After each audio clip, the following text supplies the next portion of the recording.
gaurkoan pausoka dance esturiora gerturatu gara eta datozen minutuetan zehar, dantza eskola honetan egiten duten lanaz arituko gara, baita duela gutxi lehiaketan aritzen den talde batek Arizonan bizitako esperientziaz. Eta horretarako gaur gurekin kameraren aurrean Paula Bujanda, eskolako zuzendaria dugu gurekin, eta bere alboan Virginia González ikasketa burua eta kasu honetan Arizonako esperientzia honen parte izan denaz. Beraz, lehenik eta behin bikote, jendea kokatze aldera, egio guzue laburpen bat kontatu zer den pausoka, noiz hasi zineten eta pixka bat orain arte egin duzuen ibilbidea.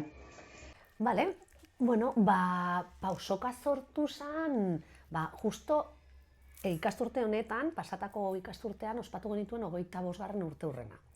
Orain dela 25 urtea hasi nintzelanik klaseak ematen, Iruneko kiroldegian, hor bat zegoen talde bat, gimnasia ritmikoko talde bat, eta beraiekin hasi nintzen lanean.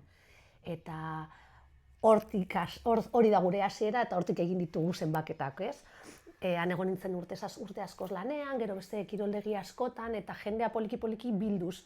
Nerekin joaten ziren, joaten baliman nintzen beste zentro batetara edo gimnasioren batetara lokatzen duelako sala bat, joaten ziren denak biltzen, eta joan ginen sortzen orduzkeroztik familia bat, eta gero ja orain dela 18 urte lokal hau erosi gendun, eta hau izan da gure etxe finkoa.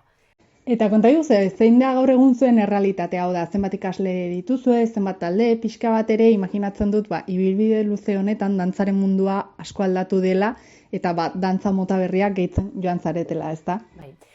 Orain 3 zentro ditugu, hau Irunekoa beste bat Altzan eta beste bat Anoetan Donostin. Eta 3 zentroak batuz, 600 ikasle inguru ditugu. Osea, eskola handia da, zaila, kudeatzeko zaila, baina pozez beteta, noski. Eta dantzamoten inguruan, konta iguzue pixka, ze dantzamotetan zentratzen zarete edo nolako eskolak jaso daitezkeen pausokan? Saiatzen garena da eskola eszeniko handia egiten. Arte eszenikoan barruan dauden ekintza guztiak ukitzen ditugu. Dantzan aldetik, dantza klasikoa garaikidea eta urbanoa, horiek dira gure hortan onak gara, bai, eta gero antzerkiak, kantua egiten dugu ere bai, musikalak, akrobaziak, palo guztiak ukitzen dugu. Horixe da, urtean zehar, imaginatzen dut hortaz, hitzordu edo data berezi asko izango dituzuela, ez? Urtez urte, hainbeste urteren ostean, errepikatzen direnak, ez?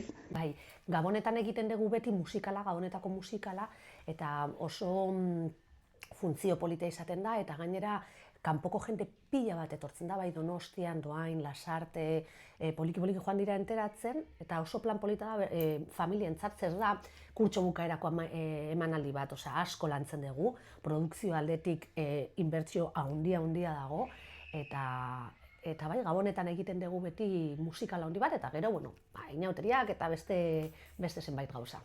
Horixe da, eta jarduera guzti honen erdian, txapelketak kokatu behar ditugu, haiei ere garrantzia ematen diezutelako, eta urtean zean lantzen duzuelako. Agian hemen Irunen ez dira hain ikusiak edo ez da hain jakina, baina bai akademiaren parte garrantzitsu bat dela, ez da? Bai. Dantza munduan, orain estatuan eta munduan, hartu dute indar asko dantza konpetizioak, hori Ameriketatik dator, estatu batuetatik lehiaketa horiek, eta azkenean dena kopiatzen diegu haiei. Eta hemen baditugu talde asko, ez dakit 10 talde, edo igual gehiago, ez? Bai dantza garaikidean eta dantza urbanoan. Dantza urbanoan geroz eta konpetizio edo txapelketa handiagoak daude. Osea, rollo oso handiak estatu mailan, Bartzelonan, Madrilen, guk normalean mugitzen gara hemendik Santanderrera, Burgosen badago bat oso handia, hemen goian mugitzen gara pixka bat, baina aurten saiatu ginen Bartzelonara joaten, esperientzia bizitzera, HHIko preselekzio hortan, eta horri izan zen gure lehenengo sorpresa. Horixe galdetu behar nizuen, nola sortu zen Arizonan lehiatzeko aukerari, zeren imaginatzen dut ez dela zerbait ohikoa izango, ez? Ez. Gure ametsa zan hori, guk txikitatik ikusten ditugu bideoiek, seguro guztiak ikusi dituzuela, Instagramen agertzen diren bideo guzti horiek, talde potente horiek, eta logoa, seguro ezagutzen duzutela guztiak, zero oso bideo viralak izaten dira HHikoak. Eta, bueno, beti da, amets bat. Eta lehen urtean bururatu zitzaigun, bueno, zegatik ez gara saiatzen, behintzat Bartzelonan da preselekzioa guazen, ez? Bartzelonara ikustearren eta bizitzearren horko esperientzian, ez da azkena geratu, guazen. Eta talde bat sortu genuen bakarrik horretarako. Eta hor hasi ginen asko entrenatzen. Asko. Eta, bueno, hortik aurrera ja Virginia kontatu dezakeen, baina asko zero beto. Azken finean horreraino iristeko lan gogorra dago atzetik, ez da gauetik egunera lortzen den zerbait, eta haraino iritsi eta maila bat emateko, atzetik lan asko dago. Hilabetero.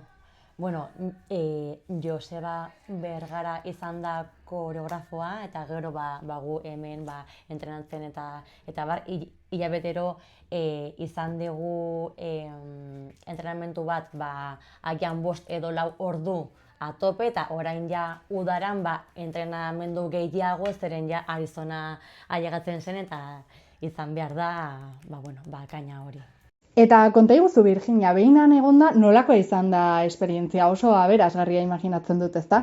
Eske izan da amets bat, nik uste dut Pausokako familia guztietako ametsa, zeren, bueno, ni joan naiz eta beraiek, baina, bueno, hau da gure ametsa, Pausokako ametsa. Eske izan da oso fuertea, mundialean munduko jende guztiarekin,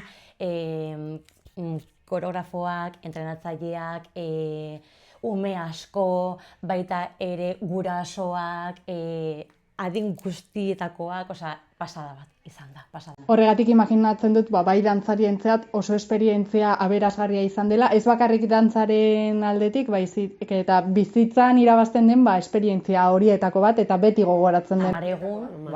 Amaregun, Arizonan, lagunekin, familiarekin, dantzan, festak, piztina, park, elkarrekin denak, eske izan da 24/7 elkarrekin, pasada bat.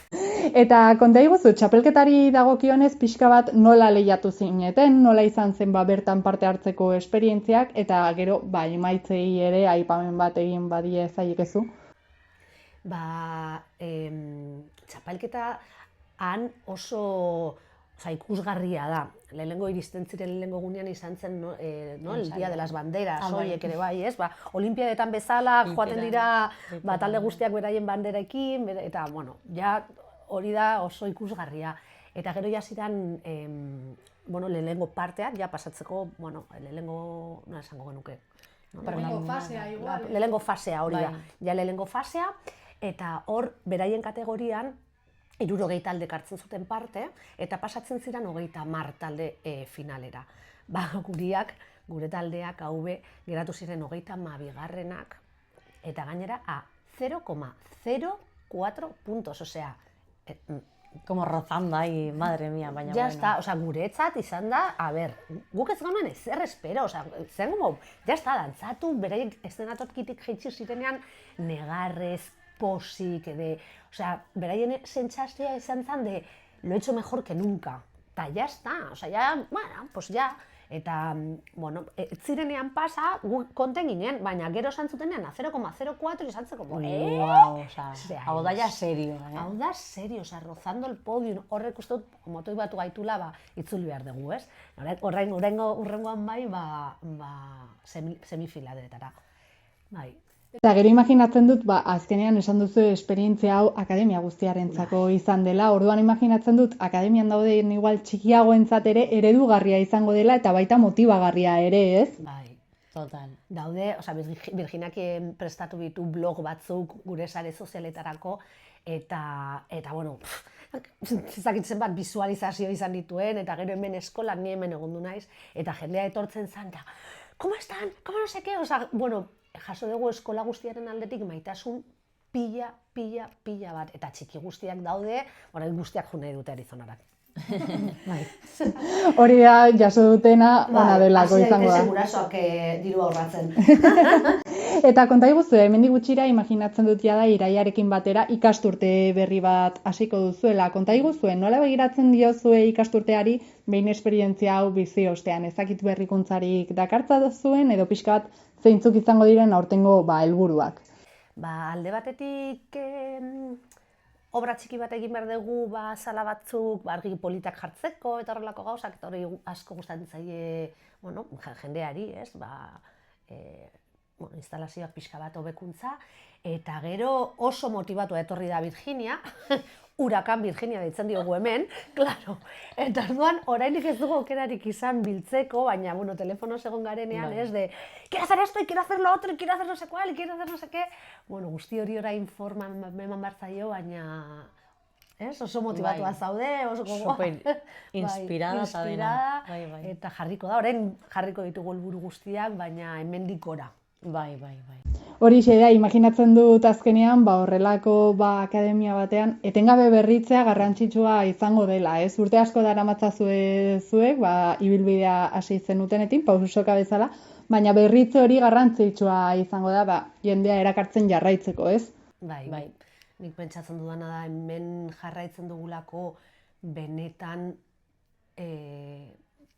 maisu guztien aldetik esaten dute, baina bereziki Virginia eta ni txikitatik egun garela elkarrekin bide hontan, ez dugula inoiz pasioa galdu. Osea, horrelako gauzak bizitu nik bere deiak jasotzen dituenean egun hauetan, entzuten nion negarrez. Osea, Paula, es un sueño, osea, benetan horrela sentiarazten dantzak hau sentiarazten digu guri. Eta orduan hori transmititzen digu gure ikaslei, eta hori uste dut dela gure sekretua.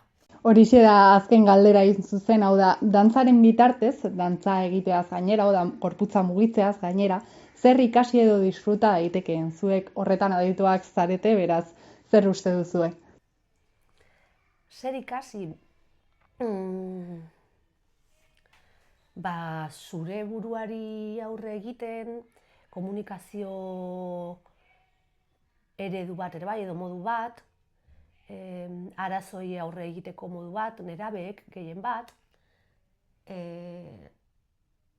zoriontsu izateko bide zoragarri bat, eta gero lantaldean lana egiten ikasteko zoragarria den ekintza. Eskertzen dizuegu gurekin partekatutako unetxo hau eta kontatutako guztiak, ideiak falta ez zaizkizuela ikusi dugu, beraz guk ere hemendik aurrera bazuen pausoak gertutik jarraituko ditugu, eta beraz, mila esker eta zorte on. Mila esker. Eskerrik asko.